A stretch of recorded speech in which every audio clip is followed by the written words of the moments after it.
আমার নাম প্লাবন তারিক। আমি জুলাই ঐক্যে আমার সংগঠন একতার বাংলাদেশের প্রতিনিধিত্ব করছি। সম্মানিত সাংবাদিক ভাইরা, আপনারা জানেন বিগত কয়েকদিন যাবৎ বাংলাদেশের একটি অস্থিতিশীল পরিবেশ, অস্বস্তিকর পরিবেশ আমরা দেখতে পাচ্ছি। বিশেষ করে 5ই আগস্ট, গত বছরের 5ই আগস্ট একটা বিপ্লব গণঅভ্যুত্থানের পরে আমরা দেখেছি যে বিভিন্ন চক্র জুলাই অভ্যুত্থানের শক্তি বিভিন্নভাবে ডিভাইডেড হয়ে যাওয়ার একটা সুযোগ তৈরি হয়েছে। এবং আমরা মনে করি ফ্যাসিস্ট হাসিনা সরকারের যারা দোসর এখনও বাংলাদেশে আছেন, যারা বাংলাদেশের বিভিন্ন জায়গায়, গুরুত্বপূর্ণ জায়গায় থেকে তারা ফাংশন করছেন, এবং এই জুলাই ঐক্যে ফাটল ধরানোর জন্য তারাই দায়ী।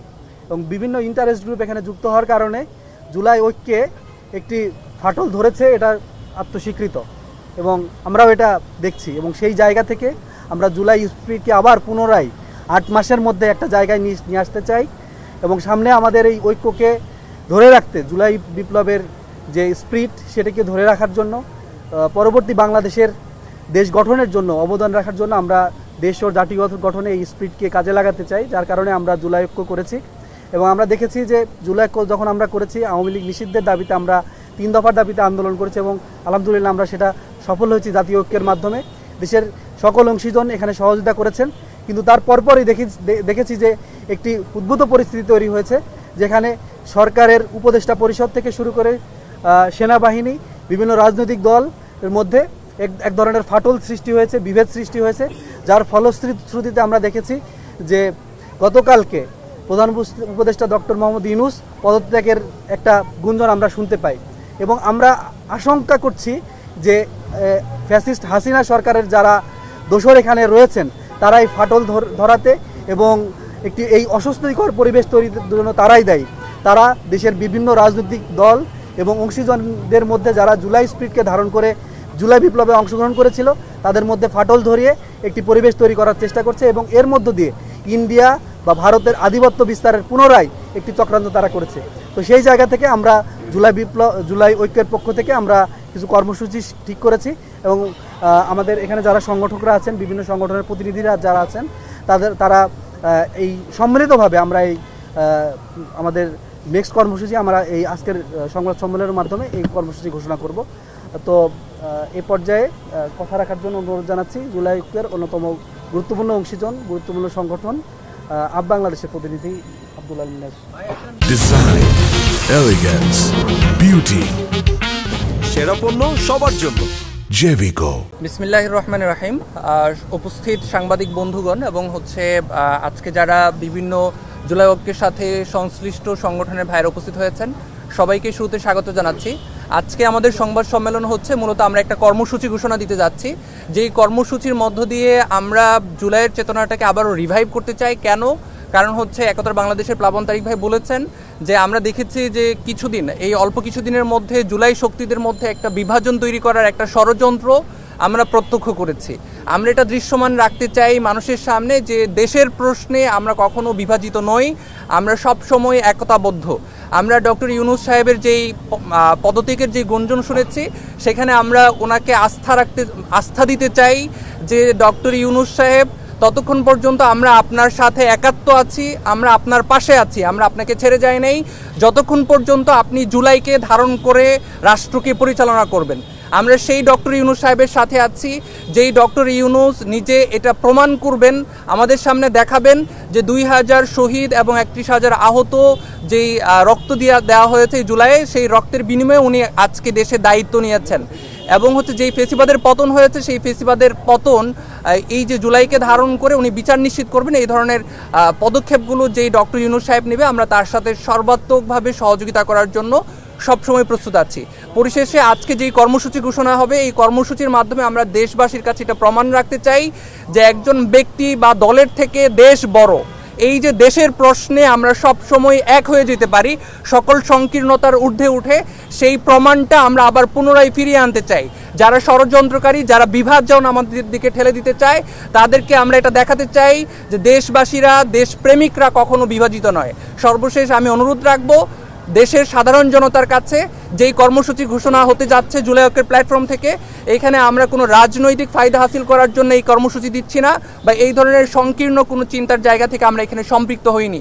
জুলাই ঐক্যের এই আহ্বানে জুলাইকে আবারও ধারণ করে দেশপ্রেমের যেই চেতনা আছে সেই চেতনাকে প্রমাণ দেওয়ার জন্য হলেও আমরা যে দেশের প্রশ্নে ব্যক্তি এবং দলের সংকীর্ণতার ঊর্ধ্বে উঠে এক হতে পারি সেই প্রমাণ দেওয়ার স্বার্থে আমরা সবাই আবারও এই কর্মসূচিতে স্বতঃস্ফূর্তভাবে অংশগ্রহণ করব, সেই প্রত্যাশা এবং উদাত্ত আহ্বান রেখে আমার কথা শেষ করছি। আসসালামু আলাইকুম রহমতুল্লাহ। প্রিয় সাংবাদিক বন্ধুগণ, এই পর্যায়ে জুলাই ঐক্যের পক্ষ থেকে লিখিত বক্তব্য পেশ করার জন্য অনুরোধ করছি মুসাদ্দিক আলী ইবনে মোহাম্মদকে। প্রিয় সাংবাদিক বন্ধুগণ, জুলাই অভ্যুত্থানের পর থেকে জাতিকে বিভিন্নভাবে বিভাজিত করার ষড়যন্ত্র চলছে। ভারতীয় প্রক্সি স্বৈরাচার খুনি হাসিনা পালিয়ে গেলেও তার রেখে যাওয়া দোসররা এখনও দেশের গুরুত্বপূর্ণ স্থানে বসে আছে। গতকাল আমরা দেখেছি বিরক্ত হয়ে পদত্যাগ করার সিদ্ধান্ত নিয়েছিলেন জুলাইয়ের রক্তের উপর প্রতিষ্ঠিত অন্তর্বর্তীকালীন সরকারের প্রধান উপদেষ্টা ডক্টর মোহাম্মদ ইউনূস। এর জন্য মূলত এই ভারতীয় দোসর এবং আওয়ামী ফ্যাসিবাদের দোসররাই দায়ী, যারা মূলত বিভিন্ন সেক্টরগুলো থেকে দেশকে অস্থিতিশীল করার জন্য চেষ্টা চালাচ্ছে। গণ অভ্যুত্থানের পর থেকে রাজনৈতিক দলগুলোর উচিত ছিল সরকারকে সহযোগিতা করা, প্রয়োজনীয় সংস্কার শেষ করে জাতীয় নির্বাচনের দাবি করা। কিন্তু আমরা দেখেছি রাজনৈতিক দলগুলো সহযোগিতা না করে জুলাইয়ের সরকারকে গলা টিপে ধরেছে। 5 আগস্টের পর বৈষম্যবিরোধী ছাত্র আন্দোলনকে ভেঙে যখন বিভিন্ন রাজনৈতিক দল এবং প্ল্যাটফর্ম তৈরি করা হলো, তখন থেকেই জুলাই শক্তির মধ্যে ফাটল ধরেছে। আমরা সেই ঐক্য ফিরিয়ে আনতে চাই। দেশকে একটি অস্থিতিশীল পরিবেশ তৈরি করতে দেশ ও দেশের বাইরে থেকে নানা ধরনের ষড়যন্ত্র চলছে। ভারতের সঙ্গে মিলে খুনি হাসিনা বাংলাদেশের রাজনৈতিক শৃঙ্খলা নষ্ট করছে। ভারতীয় এজেন্টরা জুলাইয়ের শক্তিগুলোর মধ্যে ফাটল তৈরির বিভিন্ন ধরনের অপচেষ্টা চালিয়ে যাচ্ছে। গত 10ই মে আইন উপদেষ্টা আসিফ নজরুল বলেছিলেন আগামী 30 কর্মদিবসের মধ্যে জুলাই বিপ্লবের ঘোষণাপত্র ঘোষণা করা হবে। আমরা দেখতে পাচ্ছি তারপর থেকেই ভারতপন্থী দলগুলোর পাগলের মতো ছোটাছুটি করা শুরু করছে। একদিকে ভারত, অপরদিকে দেশে থাকা দিল্লিপন্থীরা সরকারকে চাপ দিচ্ছে। আমরা ভারতীয় প্রক্সিদের স্পষ্ট ভাষায় বলে দিতে চাই, 30 কর্মদিবসের মধ্যে জুলাই ঘোষণাপত্র প্রকাশ না হলে পরবর্তী পরিস্থিতির জন্য উপদেষ্টা পরিষদের সদস্য এবং তাদের সহযোগিতা করা রাজনৈতিক দল বা সংগঠনকে দায়ভার নিতে হবে। প্রধান উপদেষ্টা ডক্টর ইউনূসের হাতকে আরও শক্তিশালী করতে জুলাই ঐক্য মনে করছে সরকারের উপদেষ্টা পরিষদের আমূল পরিবর্তন প্রয়োজন।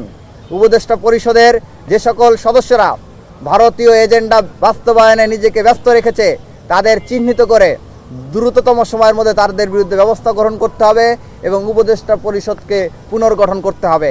আমরা জুলাই ঐক্য থেকে ঘোষণা দিতে চাই, জন্মভূমির স্বার্থে জুলাই যোদ্ধারা আবারও রক্ত দিতে প্রস্তুত। আগ্রাসন রুখতে একটি বৈষম্যহীন বাংলাদেশ গড়তেই জুলাই ঐক্যের পথ চলা অব্যাহত থাকবে। এ পর্যায়ে আমাদের জুলাই ঐক্যের দেশের সার্বিক এই পরিস্থিতিতে, অস্থিতিশীল পরিস্থিতিতে জুলাই ঐক্যের পরবর্তী কর্মসূচি ঘোষণার জন্য আহ্বান জানাচ্ছি জুলাই ঐক্যের অন্যতম সংগঠক এবি জুবায়েরকে।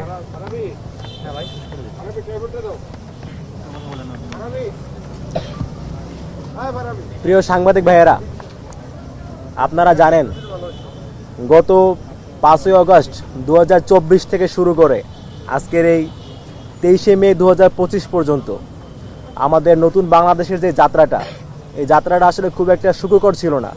আপনারা জানেন এই যাত্রার প্রতি পদে পদে রয়েছে আমাদের কাঙ্ক্ষিত বাংলাদেশ দেখতে না পাওয়ার যে আশাভঙ্গ হওয়ার ব্যাপার রয়েছে, বারবার হতাশ হওয়ার ব্যাপার রয়েছে, বারবার আশাভঙ্গ হওয়ার একটা যন্ত্রণা, আরও রয়েছে কিছু মানুষের গাদ্দারের ইতিহাস।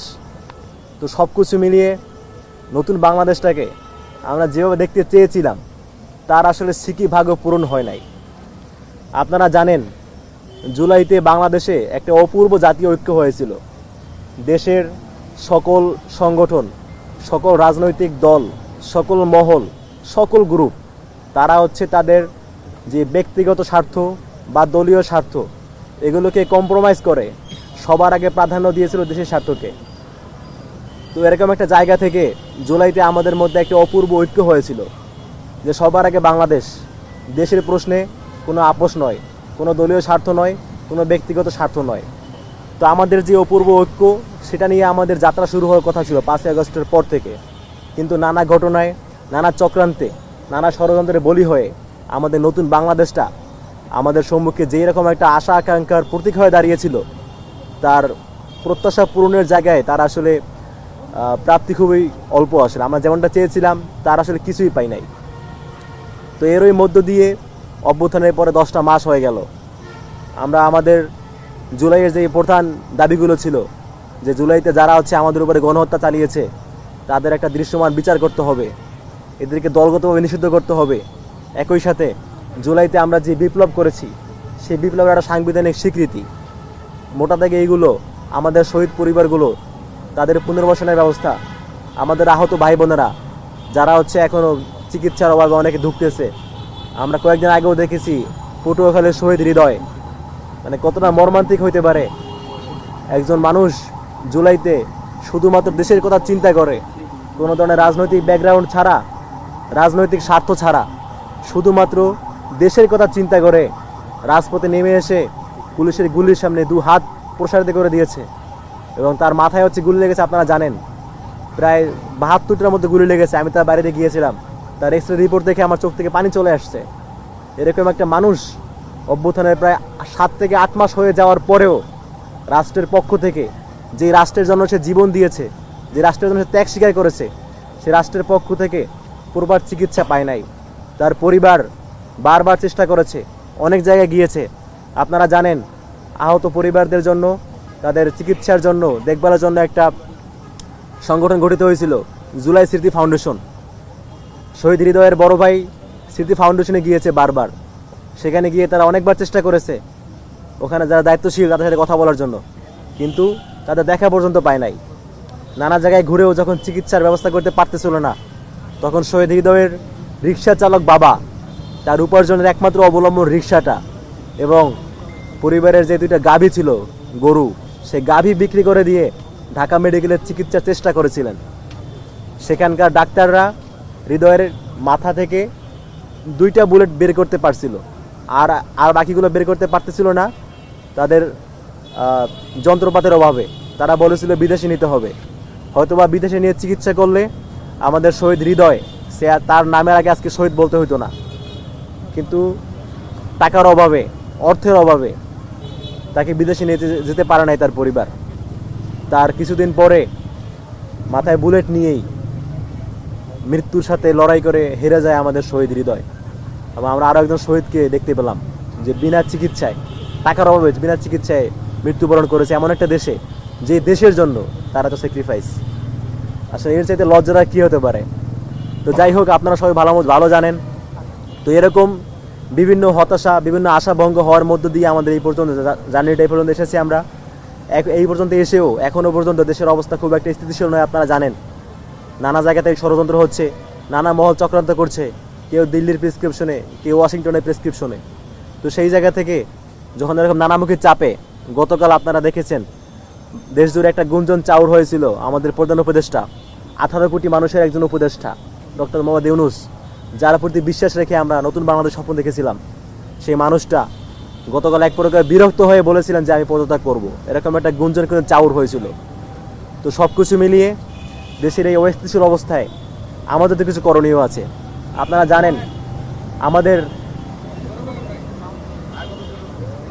জানেন আমাদের সামর্থ্য কম, কিন্তু আমাদের ইচ্ছার জায়গাটা অনেক বেশি। তো সেই জায়গা থেকে যখন পুরো দেশটা অনৈক্যে ছেয়ে গেছে, দেশের গুরুত্বপূর্ণ স্টেক হোল্ডাররা, যাদের উচিত ছিল জুলাইকে পুনরুজ্জীবিত করে জুলাইয়ের ভাবধারায় নতুন বাংলাদেশকে এগিয়ে নিয়ে যাওয়া, তারা যখন তাদের লক্ষ্য থেকে বিচ্যুত হয়ে নিজেদের রাজনৈতিক স্বার্থ, নিজেদের ব্যক্তি স্বার্থ নিয়ে, নিজেদের আখের গোছানো নিয়ে পড়েছিল, তো ওই জায়গা থেকে আমরা যারা এখনও আমাদের মন কাঁদে জুলাইয়ের জন্য, জুলাইয়ের মানুষগুলোর জন্য, জুলাইয়ে যেই ভাবধারা সৃষ্টি হয়েছিল, সেই ভাবধারা যখন বিলীন হয়ে যাচ্ছে, এগুলো দেখে আমাদের যাদের মন কাঁদে, আমরা আমাদের ক্ষুদ্র সামর্থ্যের জায়গা থেকে আমরা একটা জার্নি শুরু করেছিলাম। জুলাইয়ের সমস্ত স্টেক হোল্ডার যারা আছে এখনও ছড়িয়ে ছিটিয়ে, যারা এখনও জুলাইকে ধারণ করে, তাদের সকলকে ঐক্যবদ্ধ করে আরেকবার আমরা প্রত্যয় নিয়েছিলাম যে আমরা আরেকবার লড়াই করি, আমরা আরেকবার আমাদের জুলাইয়ের ভাবধারা ফিরিয়ে আনার চেষ্টা করি। তো সেই জায়গা থেকে আপনারা জানেন গত 6ই মে আমরা প্রায় 35টির মতো সংগঠন, যারা হচ্ছে জুলাই থেকে উঠে এসেছে এবং জুলাই নিয়ে কাজ করছে। এরকম 35টির মতো সংগঠনকে নিয়ে আমরা একটা নতুন প্ল্যাটফর্মে যাত্রা শুরু করি, নাম হচ্ছে জুলাই ঐক্য। তো সেই 35টি সংগঠন থেকে আজকে আমাদের এই 23শে মে এসে এই পর্যন্ত আমাদের প্ল্যাটফর্মে সংগঠিত সংগঠনের সংখ্যা প্রায় 80 ছাড়িয়েছে এবং আরও যোগ হচ্ছে। এবং আমরা আশাবাদী যে আমরা হচ্ছে সমস্ত দেশে যারা এই জুলাইকে ধারণ করে, জুলাইয়ের শক্তি, আমরা সকলকে আমাদের এই প্ল্যাটফর্মের অধীনে ঐক্যবদ্ধ করব। শুধুমাত্র যারা জুলাইয়ের গাদ্দার, যারা জুলাইয়ের সাথে বেইমানি করে নিজেদের স্বার্থকে প্রাধান্য দিয়েছে, তাদেরকে বাদ দিয়ে যারা প্রকৃতপক্ষে বাংলাদেশপন্থী, যারা জুলাইকে ধারণ করে, আমরা সকলকে সাথে নিয়ে নতুন করে আবারও একবার ঐক্যবদ্ধ হয়ে লড়াই করার প্রত্যয় নিয়েছি। তো সেই জায়গা থেকে আমরা দেশের এই অস্থিতিশীল পরিস্থিতিতে আমরা আমাদের কিছু করণীয় মনে করছি সবাইকে ঐক্যবদ্ধ করার স্বার্থে। তো সেই জায়গা থেকে হচ্ছে আমার একটা কর্মসূচি ঠিক করেছি। আমাদের এই পর্যায়ে হচ্ছে আমি আমাদের পরবর্তী কর্মসূচি ঘোষণা করছি। আমাদের পরবর্তী কর্মসূচি হচ্ছে আগামী 25শে মে রোববার বিকাল 3:30টায় জুলাইয়ের সকল শক্তিকে, জুলাইয়ের সমস্ত শক্তিকে ঐক্যবদ্ধ করে ভারতীয় ষড়যন্ত্র রুখে দিতে শাহবাগে আমরা প্রতিবাদ সমাবেশ করব। আগামী 25শে মে রবিবার বিকাল 3:30টায় সারা দেশের সমস্ত জুলাইয়ের শক্তিকে ঐক্যবদ্ধ করে দেশ বিরোধী চক্রান্তের বিরুদ্ধে, ভারতীয় আধিপত্যবাদের বিরুদ্ধে, দেশকে অস্থিতিশীল করার যে একটা ব্যাপার চলছে সেইটার বিরুদ্ধে এবং আমাদের অনৈক্য নষ্ট করার যে চক্রান্ত চলছে তার বিরুদ্ধে আমরা একটা প্রতিবাদ সমাবেশ করব। সেই প্রতিবাদ সমাবেশ হবে শাহবাগে আগামী 25শে মে রোববার বিকাল 3:30টায়। এবং এই সমাবেশকে বাস্তবায়ন করতে আমরা আগামীকাল অর্থাৎ 24শে মে থেকে আগামী 30 তারিখ পর্যন্ত সারা দেশে সমস্ত জুলাইয়ের শক্তিদেরকে ঐক্যবদ্ধ করার জন্য অনলাইনে এবং অফলাইনে আমরা ক্যাম্পেইন চালাবো। অর্থাৎ আগামী 25শে মে আমাদের যে প্রতিবাদ সমাবেশ শাহবাগে অনুষ্ঠিত হতে যাচ্ছে, সেই সমাবেশকে সামনে রেখে সারা দেশের সমস্ত জুলাইয়ের শক্তিকে ঐক্যবদ্ধ করার জন্য আগামী 25শে মে পর্যন্ত আমরা হচ্ছে আগামী 30 তারিখ পর্যন্ত আমরা হচ্ছে অনলাইনে এবং অফলাইনে এবং আমাদের সাধ্যমতো সকল উপায়ে সকল জায়গা থেকে আমরা ক্যাম্পেইন চালাবো এবং সবাইকে সাথে নিয়ে ইনশাআল্লাহ আগামী 25শে মে রবিবার বিকাল 3:30টায় ঢাকার শাহবাগে জাতীয় জাদুঘরের সামনে আমরা আমাদের প্রতিবাদ সমাবেশ করব। ধন্যবাদ সবাইকে। জি জি বলেন। আপনারা যে প্রেস রিলিজটা গণমাধ্যমে দিচ্ছেন সেখানে আপনারা লিখছেন 80টি সংগঠনের ঐক্যবদ্ধ প্ল্যাটফর্ম। তো এখানে তো আপনাদের নিজেদের যে ঐক্য 80টি, সেখানে তো রিপ্রেজেন্টেটিভ দেখছি না, সেটা কিন্তু একটু ব্যাখ্যা করতে। যে আমাদের 80টি এটা আসলে সংবাদ সম্মেলন, এখানে আসলে আমরা সবাইকে একসাথে সবাই ঢাকা ইউনিভার্সিটি ক্যাম্পাসে থাকে না। আমরা নোটিশ করেছি আপনাদের 7টার পরে, তো 2 ঘন্টায় আসলে ঢাকার যে অবস্থা সবাই আসার সুযোগ নেই। আমরা তারাই অনলাইনে একটা মিটিং করেছি, সবাইকে নিয়ে অনলাইনে মিটিং করে আমরা সিদ্ধান্ত নিয়েছি প্রেস কনফারেন্স করবো, সেভাবে এটা করা। কারণ এটা আসলে সবাইকে প্রেস কনফারেন্সে সবার আসার দরকার নেই, এটা ঘোষণা দেওয়া আমাদের। যখন আমাদের সমাবেশ হবে, বড় কর্মসূচি, গতকাল আমাদের কর্মসূচি ছিল, আপনারা দেখেছেন শাহবাগে যে বিক্ষোভ মিছিল, সেখানে প্রায় 1000 লোক ছিল। চট্টগ্রামে আজকে দুপুরবেলা যে বিশাল জনসমাবেশ হয়েছে, এই সমাবেশে প্রায় 4 থেকে 5000 লোক ছিল, আপনারা সকলে ভিডিওতে দেখেছেন। তো আমরা আমাদের যে কর্মসূচিগুলো আছে, সেই কর্মসূচিগুলো আমরা সকলে মিলেই শেষ সম্পন্ন করতে চাই। যে সংবাদ সম্মেলন, এখানে আসলে সবাই আসে না, সংবাদ সম্মেলনের মূল যে বার্তাটা সেটা আমরা দেওয়ার জন্য আপনাদেরকে মূলত ডাকা, সাংবাদিকদের উদ্দেশ্যে মূলত আমাদের কথা আছে। আরেকটা বিষয় হচ্ছে আমাদের যে 80টি সংগঠন সবাই তো ঢাকা কেন্দ্রিক না, আমাদের নেটওয়ার্ক পুরো বাংলাদেশে, সারা দেশে যারা এই জুলাইকে কেন্দ্র করে কাজ করে আমরা সকলকে ঐক্যবদ্ধ করছি। শুধুমাত্র ঢাকা কেন্দ্রিক না, ঢাকার বাইরেও সমগ্র দেশে আমাদের কার্যক্রম থাকবে। আপনারা জানেন আজকে কিন্তু জুম্মার পরে চট্টগ্রামে কিন্তু বিশাল প্রোগ্রাম হয়েছে জুলাই ঐক্যের, এবং আমরা এইভাবে সারা দেশেই ইনশাআল্লাহ সকলেই ঐক্যবদ্ধ করবো। আর কারো প্রশ্ন আছে? প্রশ্ন ওকে, থ্যাংক ইউ, ধন্যবাদ।